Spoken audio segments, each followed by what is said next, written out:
예전에 광고에서 이런 말이 나온 적이 있습니다. 눈을 가려봐서 뭐가 보이냐? 그러자 아무것도 안 보인다고 하자 그 사람이 그게 네 앞날이야 라는 장면이 나옵니다. 그러한 재앙이 바로 이러한 흑암 재앙입니다. 우리가 살아가면서 절망하지 않을 수 있는 이유는 지금 자라나고 있는 다음 세대를 보기 때문에 그러한 것입니다. 내가 이 세상을 떠나더라도 우리의 다음 세대가 믿음을 유지하고 이 세상에서 하나님의 사역을 계속하겠다는 희망이 있기 때문입니다. 그러나 지금 하나님의 경고를 무시한 이집트에서는 이제 미래가 없습니다. 하나님께서는 9번째 재앙을 지금 이집트에 내리셨습니다. 이것이 흑암 재앙인데 이 재앙이 3일 동안 계속되는데 이집트 사람들은 장님과 같이 어둠 속에서 헤매는 이 공포의 순간을 지금 경험하고 있습니다. 이것은 먼저 그들의 앞날이 어둠처럼 절망적이라는 뜻을 가지고 있습니다. 장자가 모두 죽을 앞날이 캄캄한 것을 의미하고 있는 것입니다. 지금 우리나라가 결혼을 하지 않고 자녀를 가지고 있지 않는다고 이 출산율을 높이기 위해 갖은 노력을 다하는 것도 다음 세대가 없으면 그 나라의 미래가 캄캄하기 때문입니다. 그렇게 출산율을 높이는 정책을 정부가 고심하고 있는 것이겠죠. 그런데 이 흑암 재앙에 대해서는 어떻게 된 것이냐는 다양한 의견이 있습니다. 어떤 학자들은 애굽인들이 눈을 멀게 한 재앙일 수도 있다고 말을 합니다. 그러니까 실제로 이집트의 하늘이 어두워진 것이 아니라 이집트 사람들의 눈이 보이지 않게 된 것입니다. 이와 비슷한 사건이 성경에서도 나오는데 이 소돔 사람들도 멸망을 당하기 직전에 눈이 멀어서 바로 앞에 있는 롯과 천사들을 잡을 수가 없게 되고 고통을 당했습니다. 또한 엘리사를 잡으러 도단에 왔던 군사들도 이 눈이 멀게 되었습니다. 그리고 또 두 번째 의견은 실제로 이집트 땅에 어둠이 덮여서 그렇다는 의견이 있습니다. 실제로 이집트에서는 약 50일에 걸쳐 계절풍이 분다고 합니다. 그리고 그 기간에 앞을 정말 불가능할 수 없을 정도까지 모래폭풍이 분다는 것이죠. 그리고 또 하나 있는데 나일강을 중심으로 안개가 꼈는데 그렇기 때문에 앞을 볼 수 없을 것이라고 주장하기도 합니다. 그러나 어찌됐든 이것이 하나님이 주신 재앙이라는 사실은 변하지 않는다는 것입니다. 흑암이라는 것은 랍비들의 이 전승에 따르면 흑암을 지배하던 이 사흘 동안 사단과 그의 사자들이 더 날뛰는 기간이었다고 합니다. 그리고 헤로도투스에 의하면 이 애굽 사람들은 등불 축제를 벌이는데 이날 밤은 온 애굽이 진짜 불빛으로 환하게 된다고 합니다. 그리고 세 번째로 이 어둠 재앙은 태양신 라를 섬기는 그들의 신앙에서 생긴 치명상이 지금 가해진 것과 같습니다. 지금은 많이 나아지긴 했지만 여러분들 겨울이 되면 대부분의 그리스도인들은 이 크리스마스를 떠올립니다. 이 크리스마스의 불빛은 우리의 마음을 따뜻하게 해줍니다. 그런데 여러분들은 이 크리스마스에 대해서 이런 이야기를 많이 들었을 겁니다.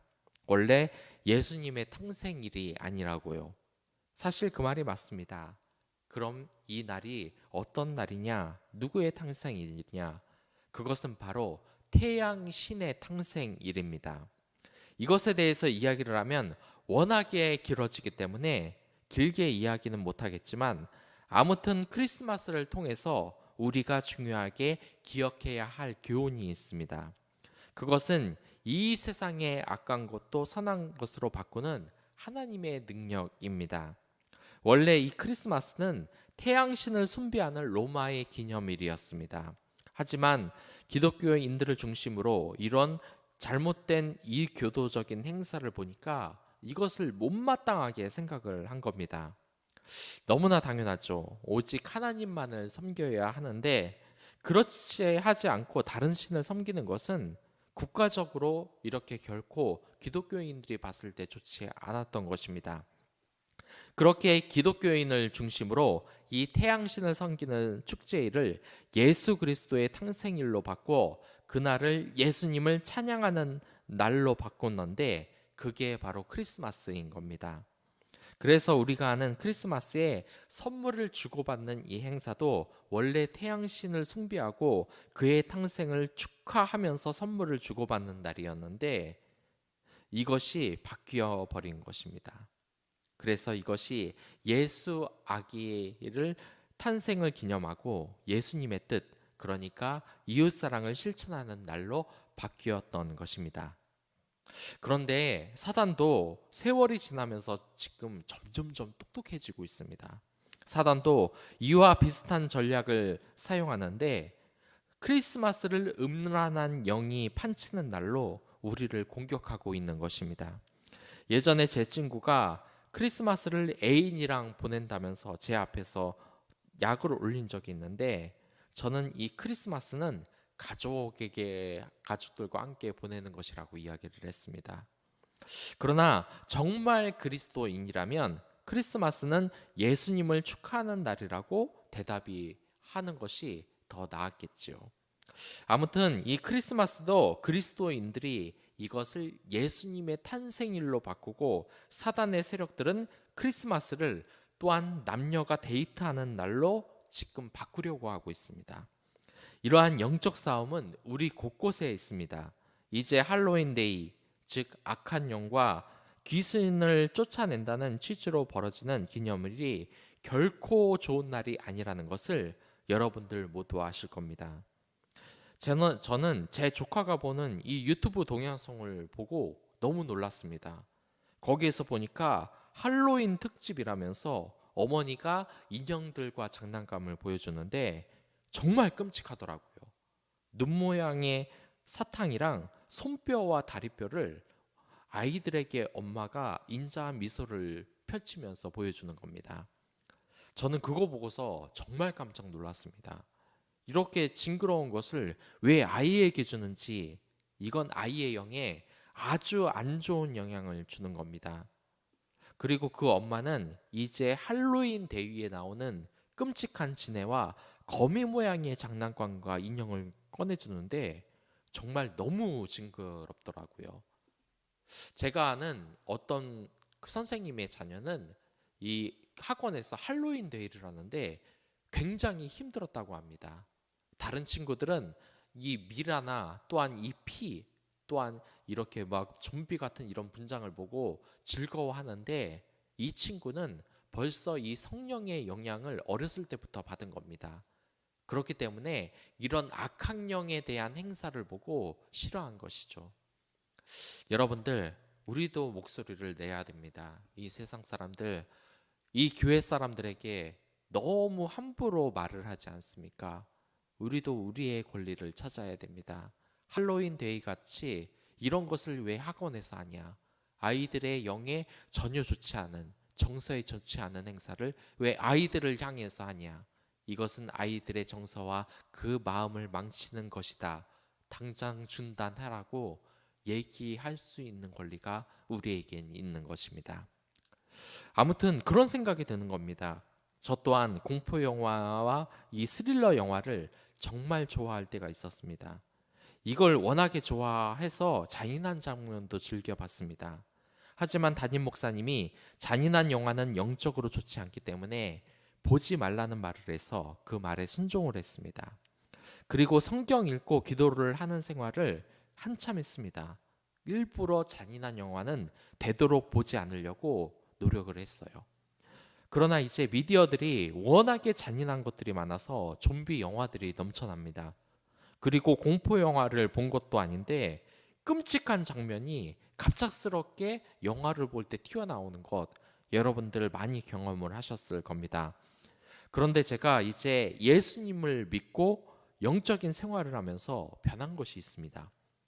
예전에는 잔인한 영화 같은 것을 찾아봤는데 영화나 인터넷 동영상에서 이제 끔찍한 장면이 나오면 저도 모르게 고개를 돌리는 것이었습니다.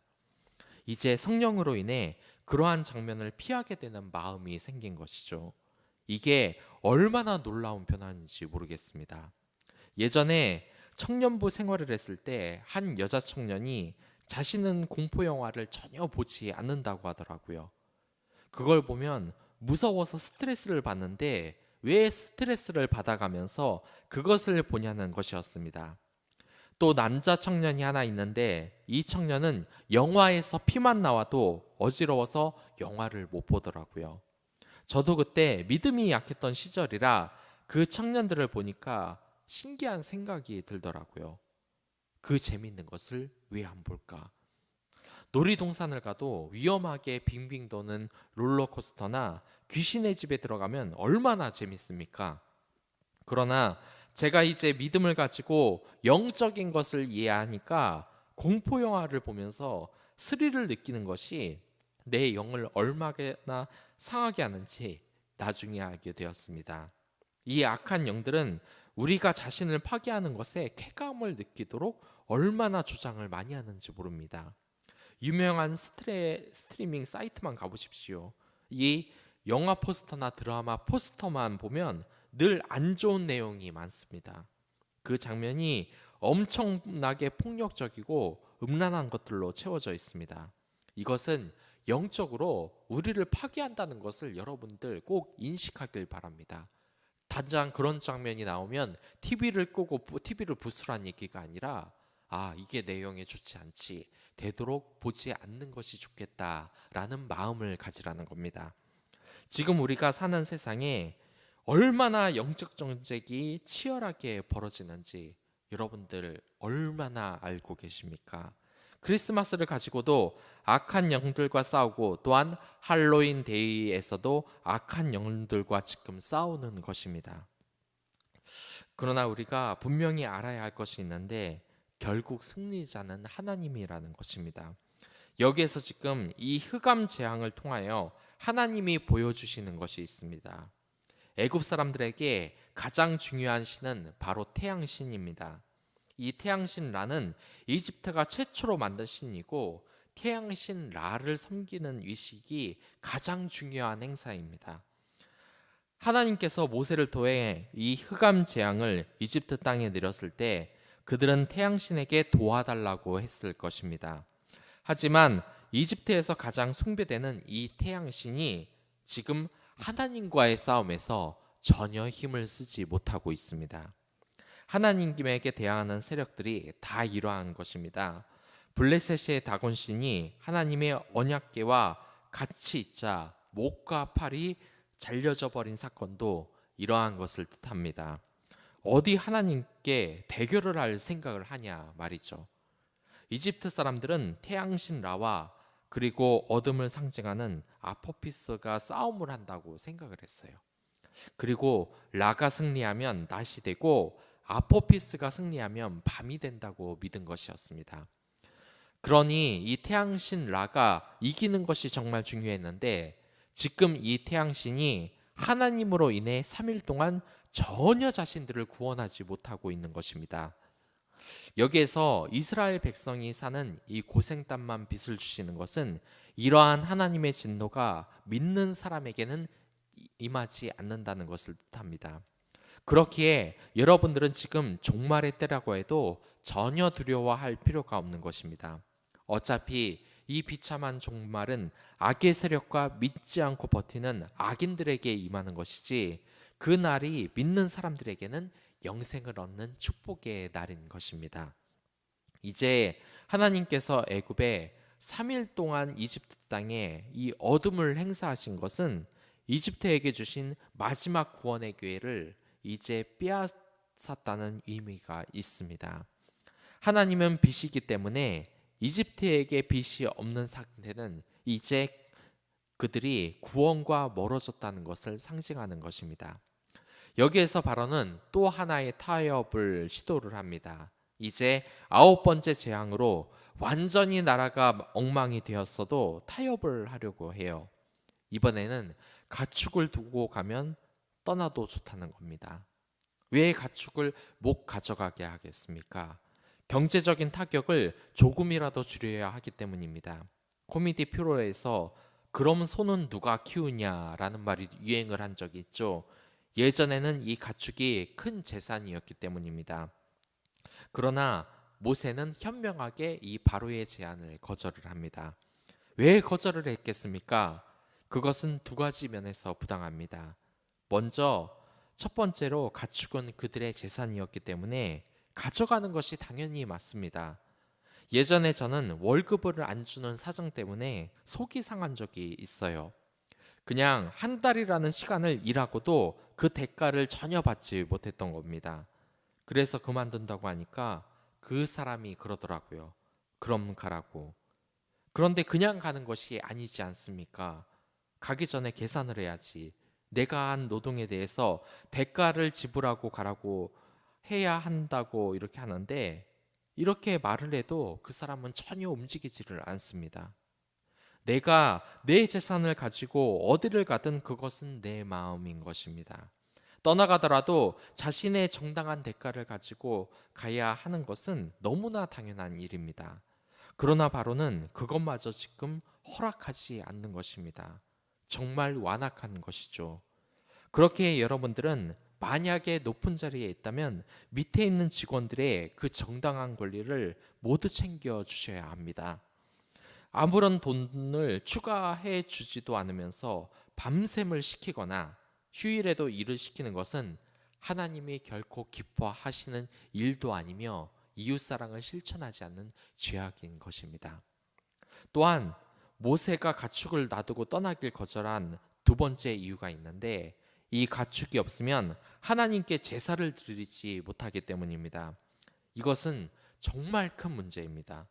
가축이 없으면 하나님께 예배를 드리지 못하는 것이니 사람들이 이 죄사함도 받을 수 없고 예배도 드릴 수 없는 것입니다.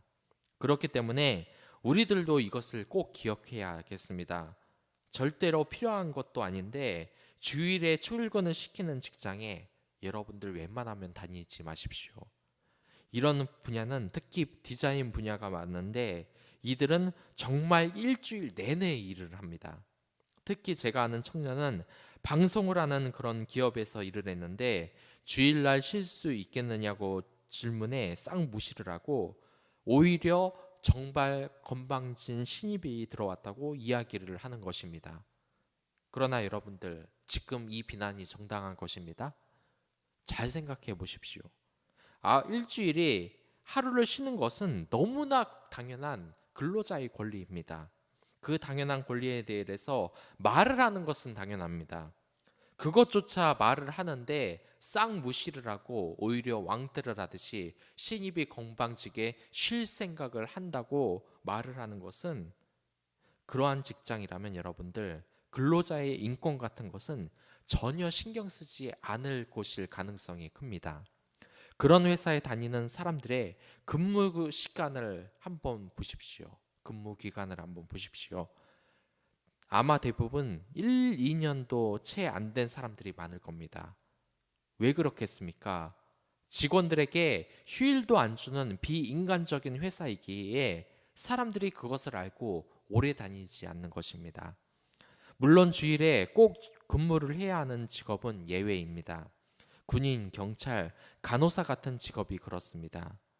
그러한 직업을 가지신 분들은 주일에 일을 하면서 그 자리를 예배의 처소로 삼으십시오.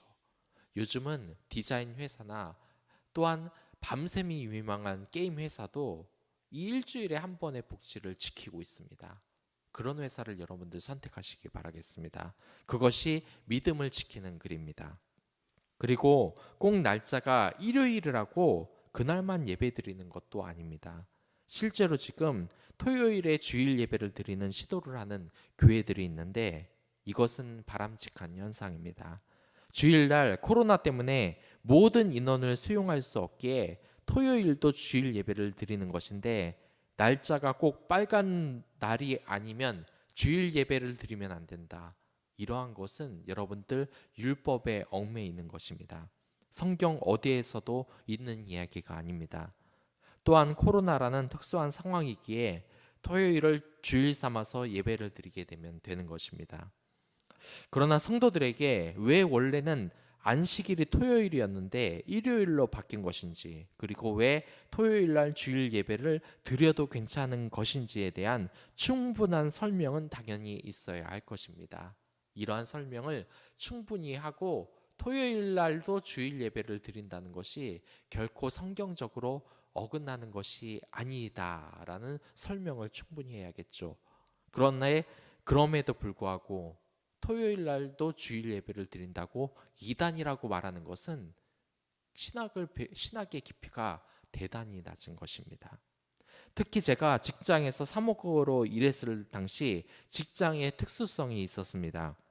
직장의 출근이 월요일에서 금요일까지 있었기 때문에 이곳에서 주일 예배를 드릴 생각은 당연히 못하는 것입니다. 생각을 해보십시오.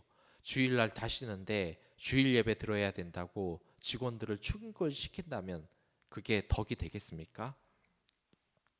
그럼 여러분들 교회 가서 주일날 예배 드리면 되지 않냐? 그렇게 생각할 수도 있지만 그러나 그게 되지가 않았습니다. 직장인들 모두가 아직 믿음이 있는 상태가 아니었기 때문입니다. 그래서 주일 예배를 교회에 맡기면 믿음이 있는 사람들은 알아서 예배를 드리겠지만 이 직장에서 아직 예수님을 영접하지 않는 사람들은 전혀 예배를 드리러 이 교회에 나가지 않을 것이 뻔합니다. 그래서 어떻게 했냐면 금요일 오전 시간대를 주일 예배처럼 드렸습니다.